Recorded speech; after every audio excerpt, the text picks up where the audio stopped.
Okay, so let me share this screen. Wendy, do you want to talk about what we're seeing here? Yes, this is the Enneagram. This is the Enneagram theory. And if you notice, there's 9 numbers and each one has a name, and we're going to talk about each one and their characteristics and their upsides and downsides. And this is just an overview. And we're going to give you a website at the end where you can go and learn more and maybe figure out which one you might fall into. Yeah. But you'll notice they are connected by lines. And so 9, 3, and 6 are connected. 1, 4, and 7 are connected. 8, 5, and 2 are connected, which means that when things are going well, they'll move in a certain direction. When things are going poorly, they'll move in the other direction.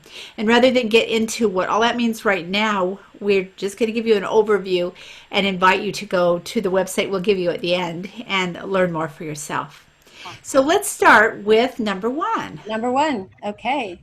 Number 1 is called the reformer. The reformer. And the reformer is motivated by the need to live life the right way, improve yourself and others, to be consistent with their ideals, to justify themselves, to be beyond criticism and avoid anger. Right. So they're principled, self-controlled, purposeful, and perfectionistic. The So who do people you with think that we chose as a one for from the Princess Bride? oh yes, put it down, Princess Okay, Buttercup. it could have, we're not completely sure, but we decided this is what we've decided for a one. Out of the cast of characters, she Out of the comes cast of closest. characters. Yeah, yeah.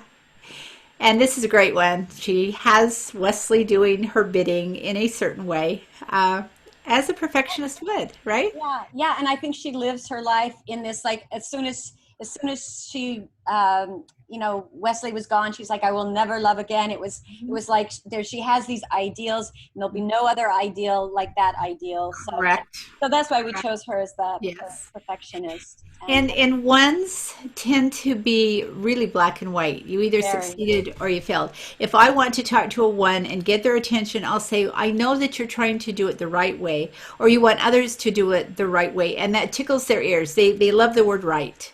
And it's not that they necessarily want to control the world, but their environment feels safe when the people in it are making right choices, and when they're choosing the right themselves, it feels better, and they can grow in that environment. Yes, and I think one of the other things that I've really noticed about ones is that their inner monologue, their inner dialogue, Mhm. is so, they can be so harsh on themselves. They're Very constantly much. judging themselves. It's one of the harder Enneagram types to be, I think, because there's just this constant barrage of, I should be more perfect, I should do it better. Yeah. And sometimes it makes it hard for other people to understand why they're so upset about things, but they're usually mostly upset about themselves and not doing it correctly. And when they're upset about themselves, they want everyone else to in their environment to conform because it feels better to them, it feels safer to them. But really, they're harshest on themselves, and they come across sometimes as harsh to other people. But the ones give us direction, gives us vision, gives us the desire and the way to improve ourselves and improve the world. So very important to our life. Yeah, and I So think the one last thing I do want to say about the one is that they can be very critical, and they can come off very critical, but what they're trying to do is really help you because they really care about you and they want you to be the best you can be. They're the kind of teacher that, it's like you really have to earn that A. They very probably ever seldom would give an A. You'd have to really, really work at it. But it's yeah. because they really want to make sure that you are the best you can be too. Yeah. I'm doing this for your own good, right? Exactly. Yeah. That's exactly it. Yeah. All right, should we go on to number two? Yes, let's go to number 2. Number Okay. 2 is the helper. Okay, And so helpers are motivated by the need to be loved and appreciated, to express their positive feelings towards others, to be validated by giving to others, and to avoid being seen as needy, which is so hilarious because twos they are so needy. Yeah. are. Yeah. Well, they can be not needy, but they initially they start out that way. So let's look at our Princess Bride character that we chose as the Oh yeah, helper. you guys are gonna And love there's it. only one choice really on this one, right? Yes, as you wish. And later on in Princess Bride, he said, "When I was saying as you wish, I was just saying I love you." And that is the motivator for the helper. They believe that love makes the world go round. They want to show their love. They have a natural ability toward empathy, and they're great networks. They're really talented in that area. They love to make connections. But often they're so tuned into other people's needs that they neglect themselves. And then they get a little bit bitter about that because no one takes care of them as well as they take care of other people. And that is the truth. They are That is the so best. true. And it's also too because they're almost like mind readers. They Yeah. can figure out, what you need. And I have a dear friend who is a two, who I always ask her if she'll marry me because she always the best hostesses are two, the best cooks, they will take care of you. And she has this great story that she told me where when she was first married to her husband, he didn't necessarily need a lot, but she would, when he was working at the computer, she would bring him like a sandwich, and he'd say, "Sweetheart, you Aw. don't need to do this. I don't need this." And she just felt really bad because it's like, don't take away the thing that makes You me reject my love. exactly My like sandwich of love. Yeah. Yeah. Yeah. so yeah, so that's the way a two can be. And like you said, Wendy, learning to take care of yourself and learning to put yourself first is really hard for a two. Right, right, it is. And Evolve 2 learns that there is a balance, that they can't fill another person's bucket if theirs is empty. Yeah, So they learn how to do a little bit of good self-care so that they can care for those in their world. yeah, Yeah. yeah. So the So go to number three, three. yeah, the three Enneagram type Is the is achiever. Yeah. the achiever. Yep. Okay, so the achiever is motivated by the need to be productive and achieve success, to feel valuable and affirmed, to distinguish themselves, to motivate others, to avoid failure, to impress others and be admired. And one of the quintessential, I think, threes is like a Tony Robbins, right? Yeah. That's anybody that has that drive, that image drive or that success drive, and they bring the success to the world. They're the ones that keep people moving through. If you've ever worked with the three on a committee, they're the ones that just kind of keep moving the things through, and it's great to do that. They are high energy. They can multitask. The downside is that they over focus on responsibilities. They're a little bit more task oriented than relationship oriented. Like a two is all relationship oriented and less task oriented, unless it's your task for them to do. And so the threes are more, let's get this done. And so they can come across as kind of cold because they're not about relationships before task, and so they're a little bit hard. But when they become And the vulnerable, image is really important. There's it is. sometimes they feel like what you see on the outside, it's like the perfect Facebook page, right? And that it doesn't matter kind of what's in here. I want to look good. The problem is that sometimes they feel like, who am I? I'm just this out there. So I'm the image. I am. It's imposter syndrome a little bit because I am not. If you take away the facade, there's nothing here. And I've worked with lots of threes. They're really fun to work with because they want to get it fixed, and they know that the ones that are evolving know that it's not quite there. But it's really fun to work with them because they're really great about just. When they open up, they're really great about exploring themselves because it's an achievement. It's a right. way to feel like they've achieved something. So, How would you talk to a three? Because one of the things I've noticed is that because they can be very protective of their, if it looks like they look bad in any way, they're very protective. How do you talk to threes? so it's really important to let them know that you don't judge them. There's a lot of self-judgment. You don't judge them. I invite them with me to just step back and get curious. Why did you do that? What happened there? If that had been the guy down the street, when they did that, what would you have thought? And so they're not judging. They're judging the guy down the street. So they kind of come at it from the third person, and their vision can open up, and then they can go, oh, that makes more sense. I had a client tell me once as we were doing that exercise of just stepping back and getting curious, they said, what I realize is that when you take away my image, I don't even know who I am. Yeah. And that's the case with lots of threes. So the way that threes can evolve is to get vulnerable and look at themselves and go, yeah, I don't know who I am when I'm not my image. Yeah. And vulnerably check it out. And we did a lot of work, and they are amazing Yeah. because threes work hard. It's about achieving. Well, there's So this idea of like I achieve, therefore I am, exactly, and that's how exactly. That's they where we see get it. my worth. So our Oh, I Princess put that on Bride, yeah, Humperdinck, and he says the there. greatest thing. Yeah, Humperdinck is all about, and he is not, of course, an evolved three, so he's pretty ruthless because He's threes can so be ruthless. pretty. Yeah, yes, he is. So that's a great example of what a three unevolved would look like. All right, let's go to the next We go one. to the next one. Yeah, Okay. yeah, yeah. So the 4 is the individualist.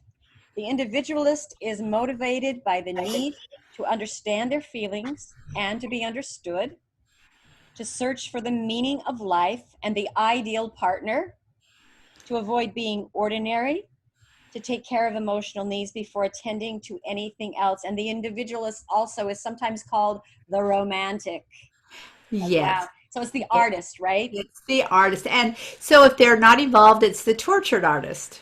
Yeah. And if they are evolved, they're bringing such a depth to the world.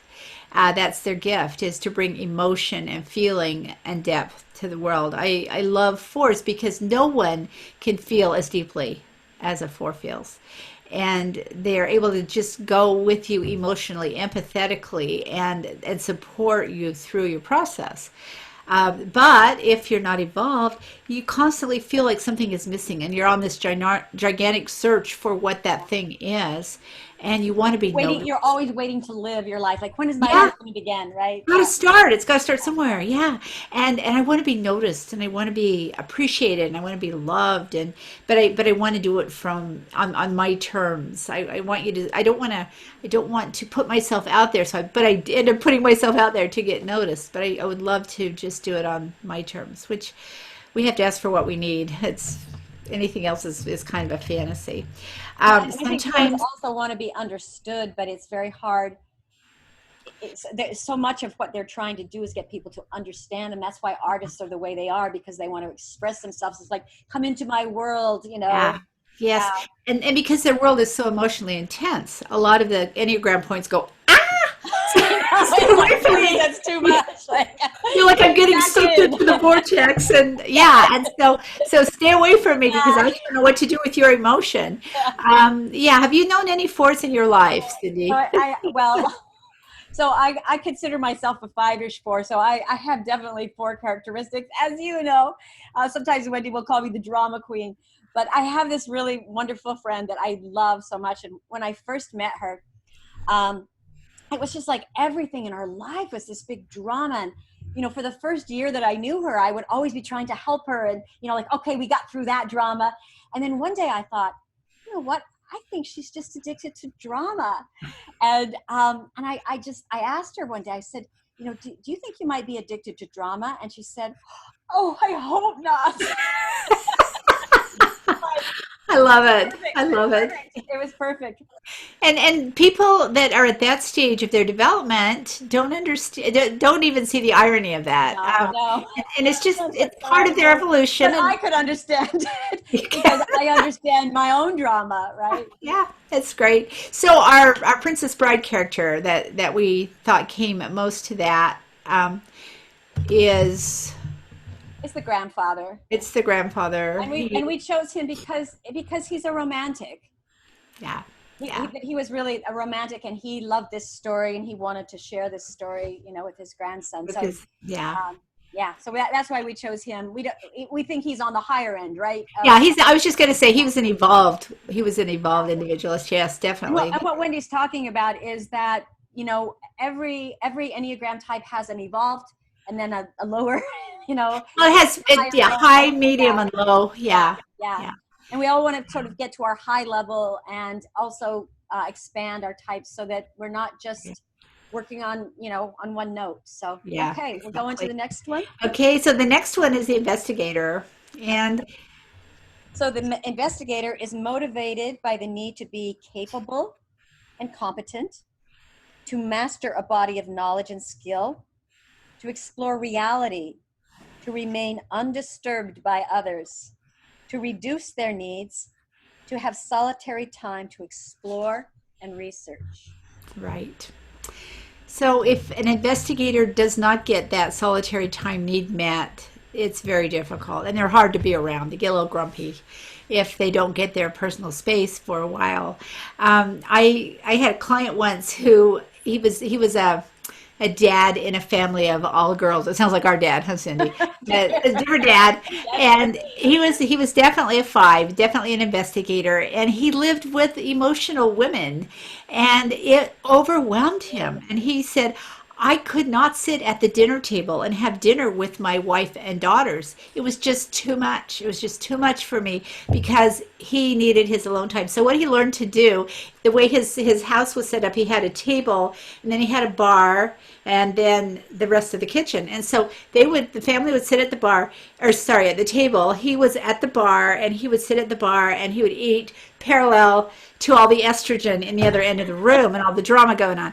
And he said, I found that bar was sort of a boundary for me, and I was able to be there without actually sitting at the table, and it made everybody happy because before I would just go somewhere else and eat my dinner. And so investigators often need that emotional boundary because they don't live in their emotions, and I they can can also get overwhelmed by them.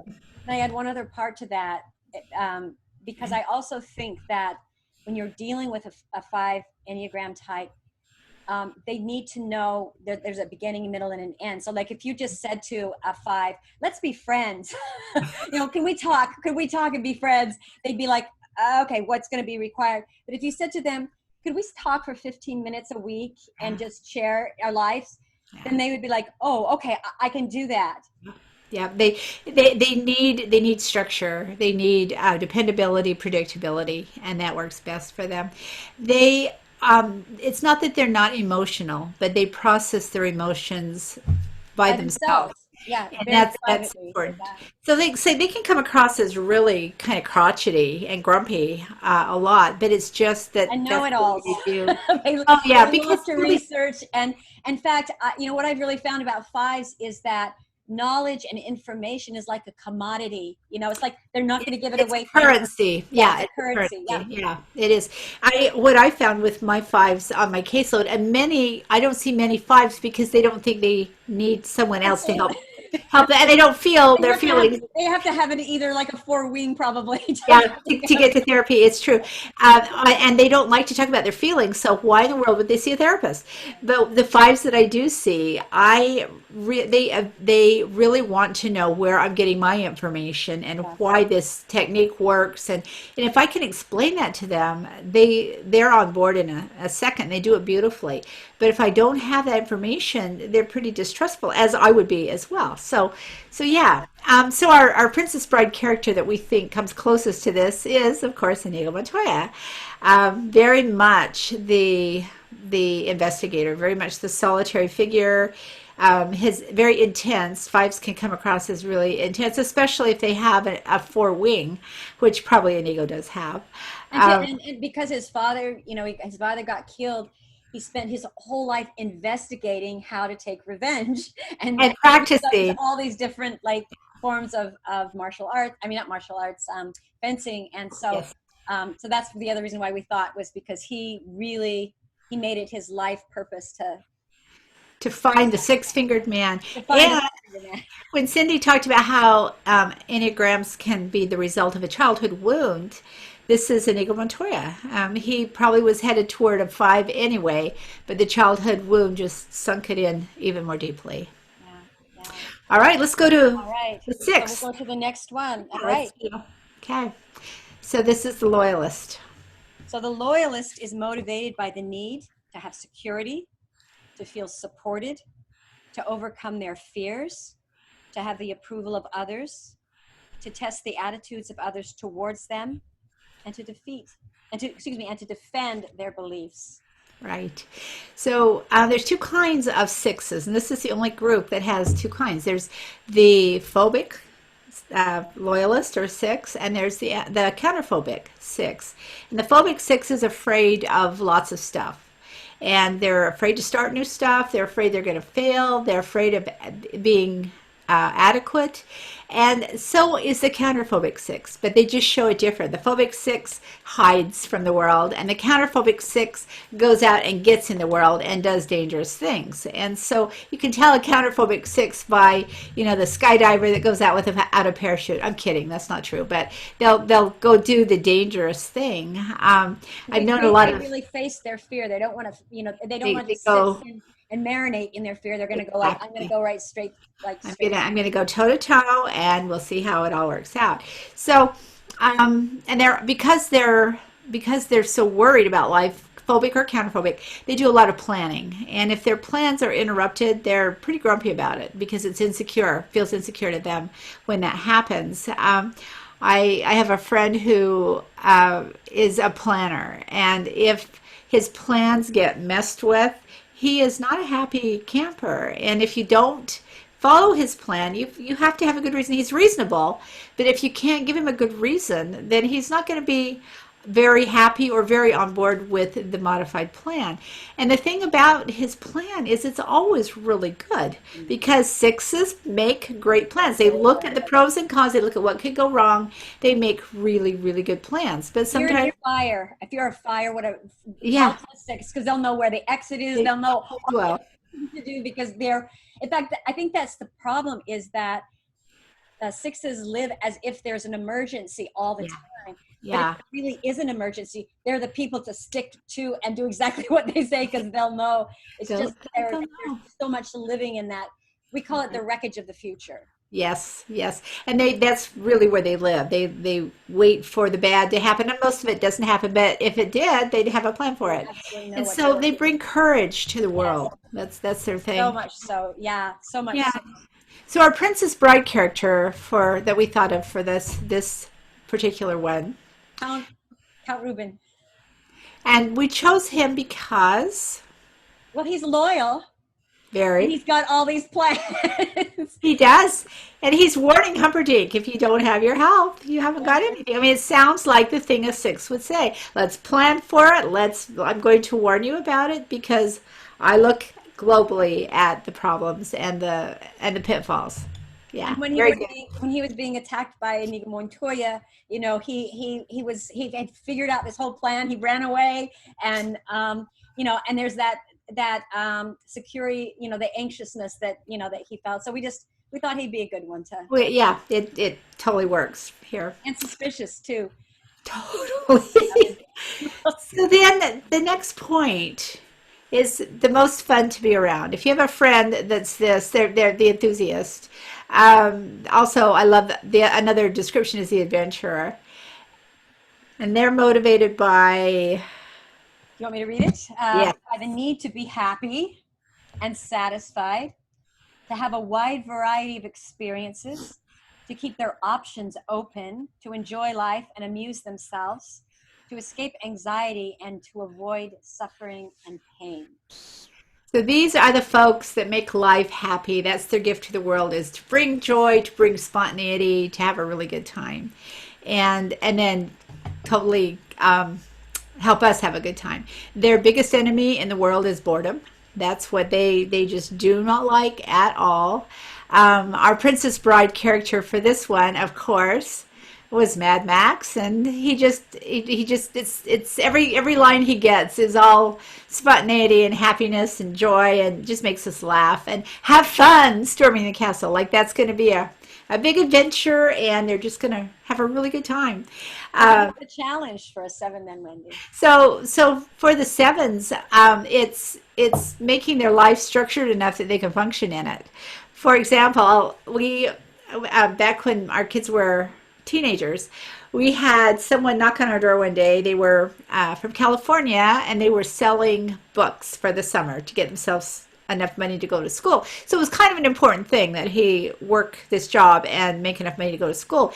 And we said, you look like a nice guy, but we're just piling in the car to go see a movie. And he said, oh, what movie are you going to go see? And we told him, he says, oh, can I come with you? And so he just totally spontaneously dropped the work piece and got in the car, and we enjoyed him all summer. He came over regularly when he was there. We were always having fun. Then that person that you always have fun with. It's really great to be around them. And even after he went back to school, miraculously he made enough money to pay his tuition. But that's not so hard because sevens, everybody loves them, so they'll just kind of say, yeah, what do you need? I'll buy it, because they just love to be around them. But after he got back to California to school, we stayed in touch. He flew up and took my daughter to prom. I mean, we just kept in touch for quite a few years, because he was just so much fun to be around. And that's what sevens are. Yeah. And that story that I told about my boyfriend, he was actually a 7. And what was really hard, because if you do have something really important to talk to, because 7s don't like to be bored, and they don't really like, a lot of emotional drama. They just want to have fun. Yes. So, it would be like, how long is this going to take, And my son is also a 7, so he's the same way. It's like, Mom, how long is this going to take? And he wants to know, because boredom is the worst feeling for a 7. And if they have to do anything really boring, it's just really hard. But also, I think that one thing about a 7 that I notice is that if they know that they have to do something hard, they'll get that done first so that they can go and play. They're really good at doing their chores. It's motivated. Yeah, they're very motivated. If the more evolved they are, the more, I hate to call it self-discipline, but it probably is for a 7. They can be very self-disciplined because they don't like to be bored. So right.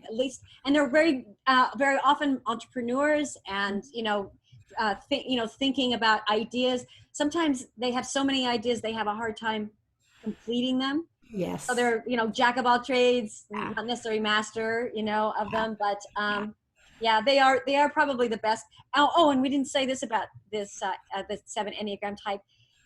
They're the ones that like themselves the most, which is a really nice thing. They seem to like themselves, and you know, so that's pretty awesome. That's really great.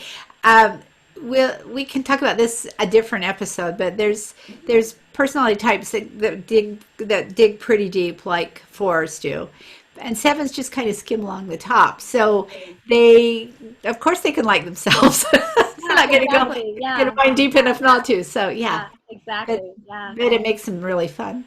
So our next one, Challenger. Okay, Challenger. This one is a very interesting one. We both have really interesting experiences. The Challenger is sometimes also called the boss.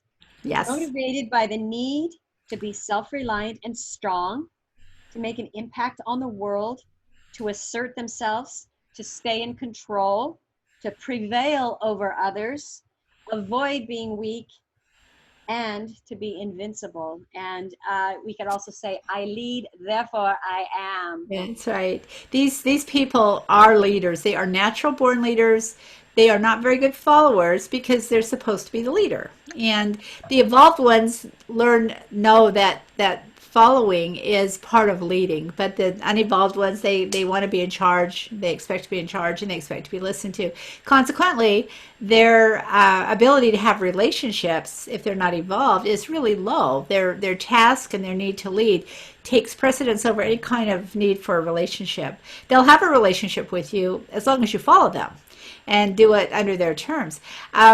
I sat down with a group of 8s once, and we were asking you. I know, it was really fun, actually. I enjoyed it. But in the beginning, and these were, I would say, average to evolved 8s, and what their task was, I gave them a big piece of paper, and I said, write down your strengths and write down your challenges. And 10 minutes later, they listed, they'd almost filled the paper with strengths. And I says, oh, good. Turn it over, show me your challenges. And they said, we didn't write any challenges that we have. And I said, why? You know you have them, right? And they said, yes, but if we wrote them down and people saw what they were, they wouldn't follow us. And I was absolutely flabbergasted at their insight, at their belief that they wouldn't be followed if people saw that they had challenges too.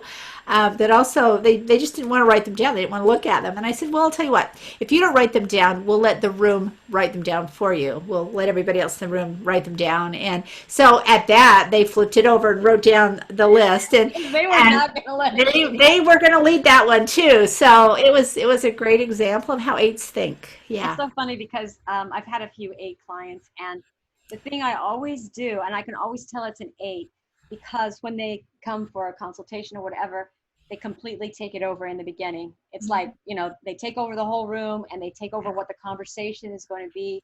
And what I notice is that it's really important to let them do that, because that's how they'll trust you. If you go head to head with them right away and you start to power play with them, then it's really hard for them to trust you, because eights actually they actually will ask for help, and they're very good at asking for help, and they really do want information. That's when they go into their 5. They really do want information, but they don't necessarily want all the details. It's just like, okay, give me 3 things. Okay, that's all I need to know. Just the facts, ma'am. Just the facts, yeah, because like I don't have. Also, too, the one thing I also love about 8s is that all the 8s that I have like texting or phone conversations with, it'll be like, hello, yeah, okay, got it, all right, bye. And you don't have to worry about like, oh, how are you doing? It's like they don't want to go into anything. No, it's not about the relationship. Yeah, it's the task. It's not the relationship. Exactly, yeah. What eights bring to the world is leadership. They bring direction. They bring vision. We need eights to function. But preferably evolved eights. Yeah. But also when eights have a bad day or a bad time, my clients that are eights, when we really get down to what's the bottom line, they just crumble. It really is amazing to watch them go from being super, super strong to being almost completely helpless. Probably more so than any of my other clients go from here to here. It's really good. I've noticed the same thing too. And so it lets you know that their ability to lead and be strong and put up that strong thing is true. It's not a facade, but underneath that is also a vulnerable person. They can be so vulnerable, and which is another reason why if they feel like that you've attacked them or something, they will attack back, really hard, because they're so vulnerable. They put up, exactly. Yeah. So our Princess Bride person for 8, obvious. It would be inconceivable to have anyone else. And this is totally unevolved 8 here, and he just poured brown beets everybody that's in his path. You were supposed to be this Colossus. It seems, well, it really is inconceivable, is it not? Yeah. So then that brings us to the last number on our circle, and that would be the peacemaker. Peacemakers, wow, we love peacemakers. We do. Oh, yeah. The peacemaker is motivated by the need to keep peace and harmony in their environment, to preserve things as they are, to merge with others and avoid conflict, to escape upsetting problems and demands on them, to avoid having to commit to decisions. So it's all a really hard one, actually, to be. Well, it is, because it's about how do I keep the harmony. So you're not only taking responsibility for yourself, but you're trying to keep the harmony out there too. And that's a lot of people to keep track of. And of course it's impossible, because we can only just keep track of ourselves. They tend to be the least judgmental of the points. It's about relationship with them. Sometimes, especially for the unevolved ones, it's really hard for peacemakers to know what they want, because they're so others focused, that just to keep the peace, that they really don't have a dog in the race. They just want to keep the peace, and they want to make sure everybody's fine, and they get along with everyone, and they do a lot of avoiding. Consequently, if you have a relationship with a 9, you're not necessarily going to get the real deal. You're not going to know what's going on, because they may not tell you, because they don't want to cause a problem. And then what happens is the 9s store up incidents of resentment and where they didn't get their needs met and they've met yours and maybe you didn't do it right and they store it up. And then nines are famous for all of a sudden blowing up, and this peacemaker becomes a volcano. And Like, who am I with now? exactly what happened to that nice person that I was talking to 2 minutes ago. Uh, And so it's sort of it isn't all at once usually, but it's sort of accumulates until boom, you've got the problem. So what and I peacemakers, was also going to say peacemakers have something in common with twos. because Do they're you want to helpers. describe some of that? Because we talked about twos not really being able to know what they want, or even threes, like who they are, because the peacemaker is always, well, what is it that you need? Well, I'll just merge with you. With And you, right? Peacemaker does it because they want peace. They don't want conflict. The two does it. The helper does it because they truly want other people to be happy. So the two is about other people and more. I don't want to use the word selfish and unselfish, but it's more about the other person. Peacemaker is more that's their about purpose them. in life. Their purpose Yeah, in, yeah. yeah, the purpose. So peacemaker is more about them not having to be in a conflict, and so those are the big differences. You And can so. always tell because it's like, sweetheart, what movie do you want to see? Oh, uh, whatever you want, right? And it could be because they don't want the conflict of, the hassle of having conflict, or it could be about, I really do just want to please you. So peacemakers are less about pleasing you and more about keeping themselves safe from conflict. Helpers are more about pleasing other people, and if they get a conflict, they don't really care because it's because they did it wrong. You wouldn't be upset at them if they'd done it right. They take their responsibility for that. So it's a different flavor. It looks the same on the outside sometimes, but it's after you get in and play with it a little bit, you see that it's really quite different. But we need peacemakers. We love peacemakers. Evolved peacemakers get to the point where if you do bug them, or if there is going to be a resentment, they'll tell you in the moment. They won't store it up. So there is no need to blow. And that's the antidote for the peacemaker, is to say, yeah, I will talk in the moment. I will put down my fear of conflict, because this might be a tiny conflict, but I know if I keep storing it up, I'm going to get that big conflict that I really hate.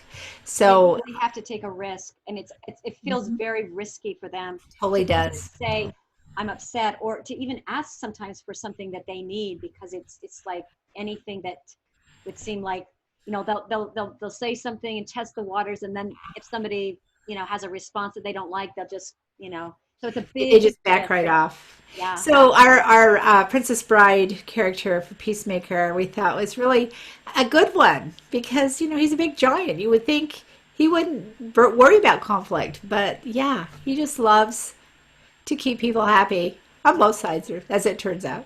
Fezzik is just the sweetheart of all, and really we have to say, if seven is the fun, then the sweetheart is definitely the peace. Totally is. Totally is. And it's really easy to have a relationship with a peacemaker as long as they'll tell you when they're not happy with you. That's true. Yeah. So do you want to talk about So after hearing these descriptions and seeing the Princess Bride, hero or villain they match up with, and realizing that every personality is necessary, there's not one that's better than the other. It's just all who the we world go are. around? It is, and it's whether we're evolved or not evolved or somewhere in the middle, evolving. We wanted to send you, and this is your kind of our suggestion for the tool for this webcast, is to send you to this website. This is where I really like this website. There's a lot of Enneagram websites out there, but this is the one that I like the best. It's got the best information, and it matches up the closest to what we looked at today.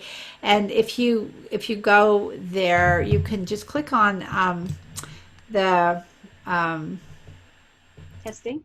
no, not the testing. There's if you scroll down. Well, if you go to Oh the yeah, Enneagram we can't scroll Institute, down. It'll yeah, just you tell can't you scroll down because it's a. But anyway, you go there and it'll talk about find your type, and then what the best way to do this is just to go through and see which descriptions fit you, and if it feels like it fits you pretty well, because there's 9 of them, as you know, then click on that one, and then go look at it, and it'll have an expanded view, and just click on that view and see which numbers resonate for you, and then you can they have a test that you can take, or they have a free test that isn't as accurate, but if you want to do more and just take the test, you can do that.